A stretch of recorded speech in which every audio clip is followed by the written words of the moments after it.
The light and cam section of Title Pro is probably an area that most users steer clear of. When designing a title, I for one will gladly leave it alone and let the default settings apply. This is a great pity though. With practice, interesting and rewarding results can be achieved. I've been meaning to deal with this subject for some time now. In truth, I've put it off repeatedly because it's challenging to get your brain around, and I was unsure whether one tutorial could do the subject justice. So, I've decided to start with an overview of all the parameters under the tab. This overview will form the content of the first tutorial in this mini-series. Each tutorial will deal with one or more of the parameters in detail, and the number of parameters dealt with will depend upon their complexity. Welcome to Tutorial 25, Part 1.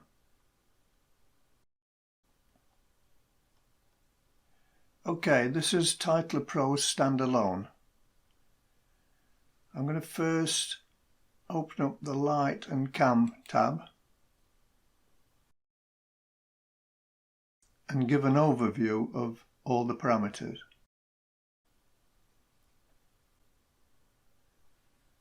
The first parameter is wide angle.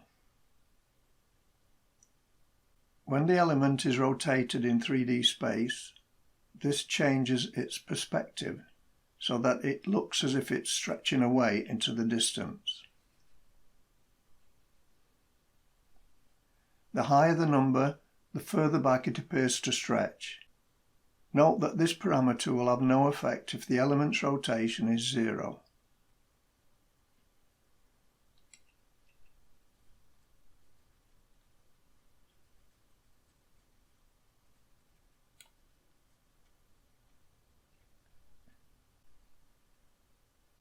The next parameter is depth of field.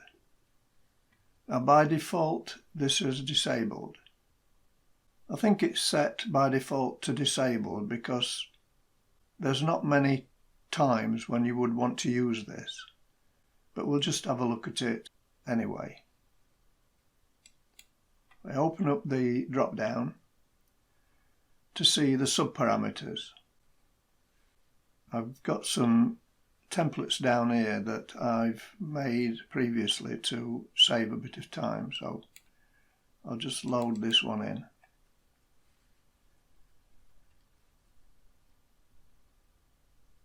The purpose of this parameter is to simulate depth of field by applying an out of focus blur starting at a specific distance.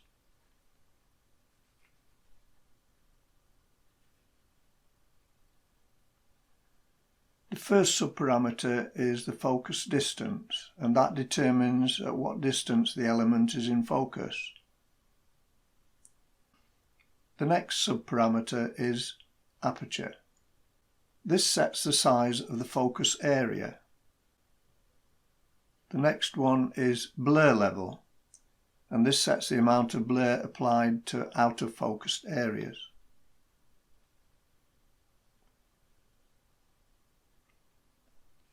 I'll deal with these subparameters in more detail in another tutorial. So I will just disable that one and close that down.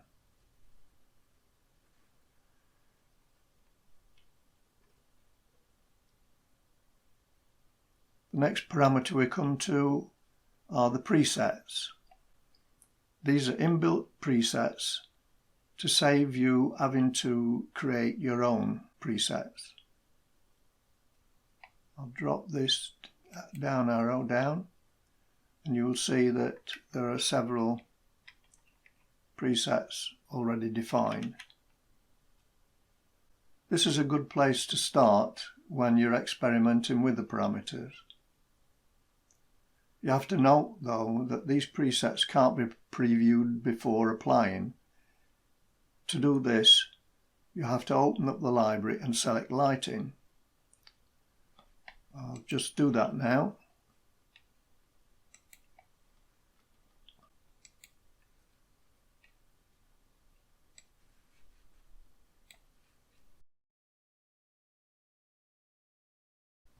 these are all those presets, and if you hover your mouse over each one of them, it gives you a preview of that particular template.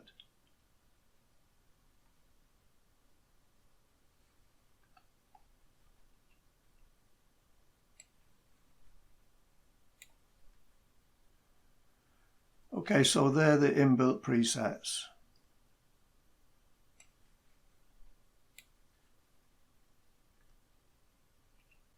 The next parameter we come to is ambient light. Now this by default is set to 0. This is the amount of background light applied to the title. Under normal circumstances, a value of 0 is okay, because lights 1, 2 and 3 are actively illuminating the title. This parameter allows you to switch off one or all of the main light sources and replace them with an ambient light source with your choice of luminosity. You have to note though that because this is ambient light which doesn't cast any shadows, extruded text will lack definition, and I can show you that by loading another template that I've done.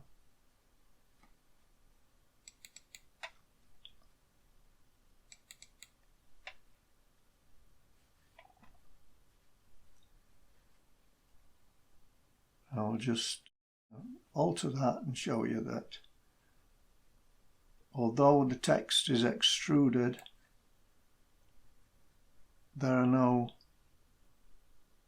definitive lines because ambient light doesn't cast any shadows. The next parameters we come to are the main ones, which are light 1, light 2 and light 3. These are independent light sources that can be any one of 3 different types. I will open up light 1. Just pull these down a little bit.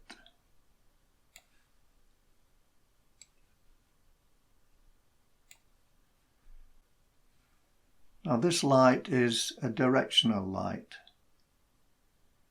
Directional light is a light from an infinite distance, like the sun. It casts a constant beam of light across the scene, and this light can be any colour.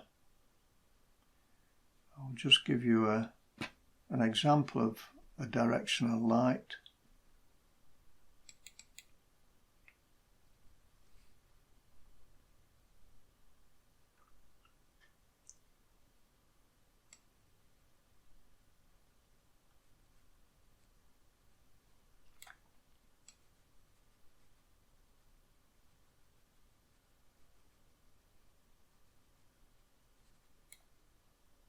These values dictate where the light is pointing. And of course this colour swatch will determine what colour the light is. The bottom slider is the brightness.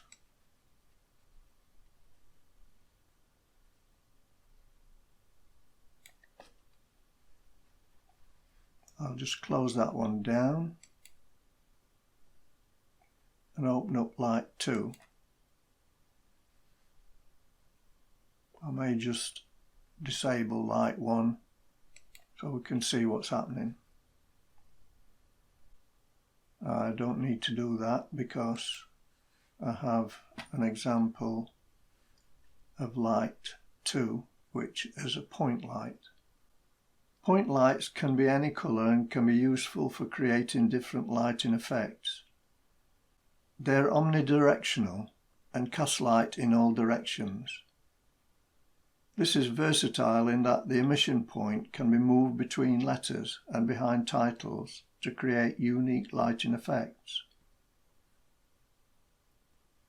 I'll just open up point light example. In this case the light is green. Again I can alter the brightness.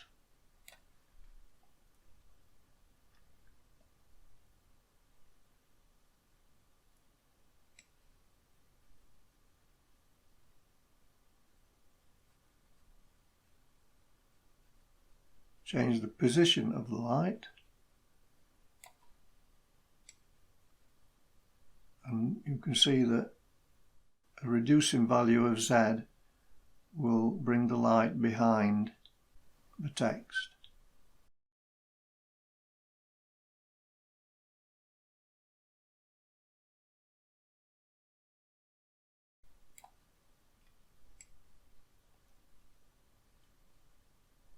Y will move it in a vertical direction, and of course X will move it in an horizontal direction.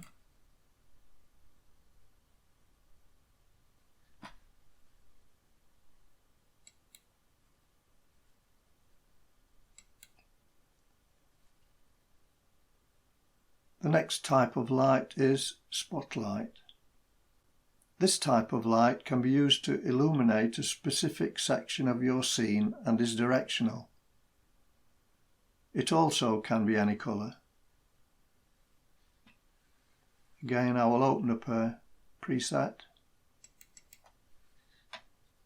In this case, the colour is red.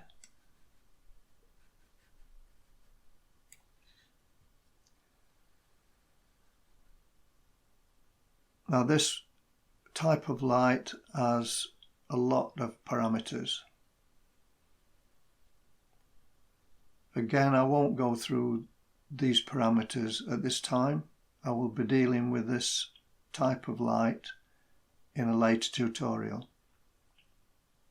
I can just briefly go through the parameters one at a time. In the X, you can see the spotlight moving in a horizontal direction, Y in a vertical direction, and Z front and back. The brightness slider again alters the strength.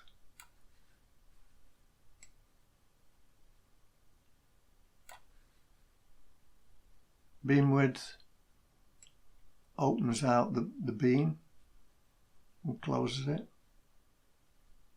and soften will blur the edges so they get either a hard light or a soft light.